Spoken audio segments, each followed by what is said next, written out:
Finally दोस्तों SSC GD 2024 का process अभी चल ही रहा है और यहाँ पे एसएससी जीडी 2025 का भर्ती यहाँ पे आ चुका है, जो कि 27 अगस्त को आने वाला था और अब उसको नोटिस बीच में दिया था तो 5 सितंबर को उन्होंने बताया था और आज 5 सितंबर है, टीचर डे भी है और आज ही इनको रिलीज़ कर दिया गया है। यहाँ पे मैं बात करूँगा कि कब से कब तक फॉर्म फिलअप होगा, एग्ज़ाम डेट क्या है, ये सब तो आगे से पता ही होगा। कितना इसमें वैकेंसी आया, कौन सा फोर्स में कितना वैकेंसी है, कौन कौन अप्लाई कर सकता है, एज क्राइटेरिया कितना रखा गया है, पूरा डिटेल में बात करने वाला हूँ, तो वीडियो को अंत तक देखिएगा। फर्स्ट में ऑनलाइन एप्लीकेशन डेट है, आज 5 तारीख है और आज ही से आप फॉर्म को भर सकते हैं और 14 अक्टूबर तक इस फॉर्म को आप भर सकते हैं। पेमेंट इसमें 14 अक्टूबर तक लास्ट भर सकते हैं और ऑनलाइन पेमेंट 15 अक्टूबर तक लास्ट आप 11 बजे तक रात तक भर सकते हैं। करेक्शन डेट भी इसमें दिया जाएगा 5 नवंबर से लेकर 7 नवंबर तक आप, यानी टोटल 3 दिन आप इसमें करेक्शन कर सकते हैं अगर आपसे कोई गलती हो जाता है फॉर्म भरने वक्त। इसमें एग्ज़ाम टेंटेटिव कंप्यूटर बेस है जनवरी-फरवरी 2025 में। उसके बाद यहाँ पे मेन जो पॉइंट है वो आपको मैं बता देता हूँ। तो यहाँ पे जैसा कि आपको पता है पिछले भर्ती से ही टोटल 13 रीजनल लैंग्वेज में यहाँ पे एग्ज़ाम करवाया जाएगा, जो कि मैथ, रीजनिंग और जीके जो रहेगा आप सभी का टोटल रीजनल लैंग्वेज में, जैसे कि इंग्लिश, हिंदी आपका रहेगा ही, पर उसके संग रीजनल लैंग्वेज है असामीस है, बंगाली है, गुजराती, कन्नड़ा, कोंकणी, मलयालम, मणिपुरी, मराठी, उड़िया, पंजाबी, तमिल, तेलुगु और उर्दू, इन सभी लैंग्वेज में आप एग्ज़ाम दे सकते हैं। पर इंग्लिश और हिंदी में कोई एक आप कर सकते हैं। इंग्लिश करना है तो इंग्लिश लैंग्वेज कर सकते हैं या हिंदी कर सकते हैं, बाकी जो सब्जेक्ट है उसे रीजनल लैंग्वेज में आप कर सकते हैं। इसमें पीटी, पीएचडी वगैरह होता है एग्ज़ाम के बाद, उसके बाद डीएमई, आरएमई होता है, पर अभी तक 2024 का पीटी, पीएचडी अभी हुआ नहीं, उसका भी डेट अब जल्द ही आपको देखने को मिलेगा, पर वायरल हो रहा है। 23 सितंबर से शुरू होने वाला है। इस बार एनसीबी का भी भर्ती आया है, जो कि आप देख सकते हैं। इसमें लेवल 1 का पे मिलता है, जो कि आपको पता है। और यहाँ पे आप देख सकते हैं कि एनसीबी वालों का जो सिपॉय होता है उसको लेवल 1 का पेमेंट मिलता है, जिसमें 18,000 से लेकर 56,900, और जो आपका सिपॉय एनसीबी को छोड़कर जितने भी फोर्सेस है उनमें लेवल 3 का पेमेंट मिलता है 21,700 से 69,100 यहाँ पे देखने को मिलता है।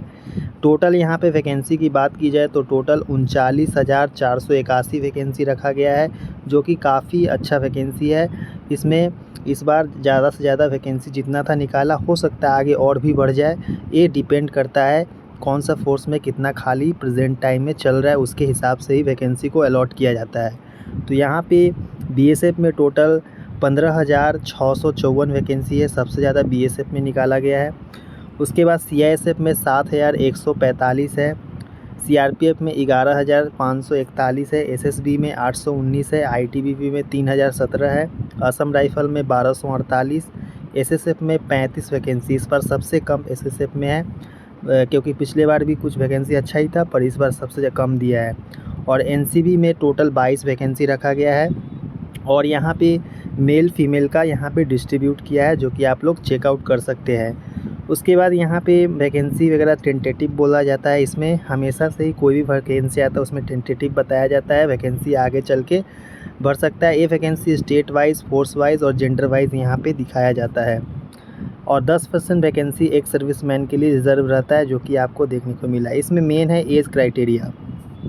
एज क्राइटेरिया आप देख सकते हैं कि आपको पता 18 से 23 साल जनरल कैंडिडेट भर सकते हैं और 1/1/2025 से आपका डेट यानी ईयर एज काउंट किया जाएगा। और इसमें 2/1/2002 से लेकर 1/1/2007 के बीच के जितने भी कैंडिडेट हैं वो अप्लाई कर सकते हैं। 2/1/2002 से पहले का जो भी कैंडिडेट होगा वो अप्लाई नहीं कर पाएंगे अगर वो जनरल से बिलोंग करते हैं, चाहे ईडब्ल्यूएस से बिलोंग करते हैं। अगर आप एससी एसटी से बिलोंग करते हैं तो 5 साल का छूट, ओबीसी का 3 साल का छूट, एक सर्विसमैन का 3 साल का छूट, और चिल्ड्रेंस वगैरह डिपेंडेंट है उनको 5 साल का छूट यहाँ पे दिया जाएगा, बाकी सब यहाँ पे दिया रहता है। उसके बाद यहाँ पे डीओबी वगैरह सब कुछ यहाँ पे पता है, एक्सप्लेनेशन के बारे में सब कुछ डिटेल में है, इसे आप लोग पढ़ सकते हैं। उसके बाद यहाँ पे प्रोसेस वगैरह बड़ा सर्टिफिकेट का कौन सा प्रोसेस है, वो एससी एसटी ओबीसी का सबका डिटेल में यहाँ पे बोला गया है।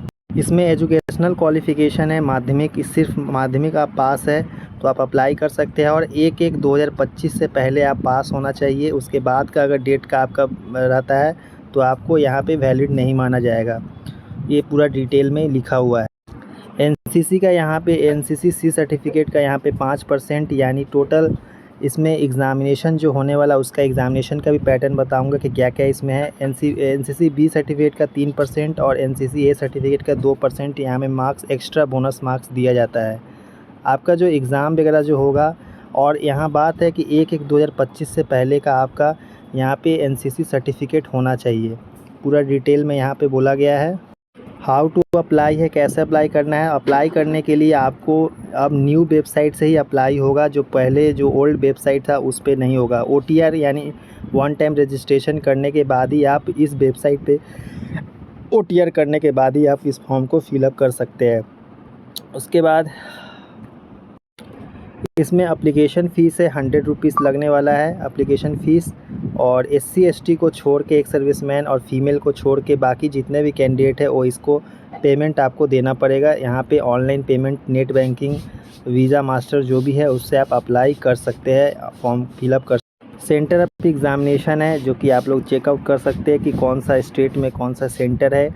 यहाँ पे ईस्टर्न रीजन वाइज यहाँ पे सेंटर को अलॉट किया जाता है रिटन एग्ज़ामिनेशन के लिए।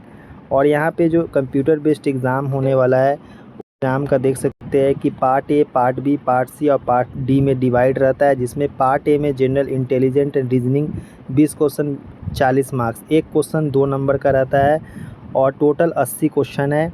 General knowledge 20 question 40 marks, math 20 question 40 marks और इंग्लिश या हिंदी में से कोई एक कर सकते हैं 20 क्वेश्चन 40 मार्क्स। टोटल 1 घंटा का समय आपको दिया जाता है।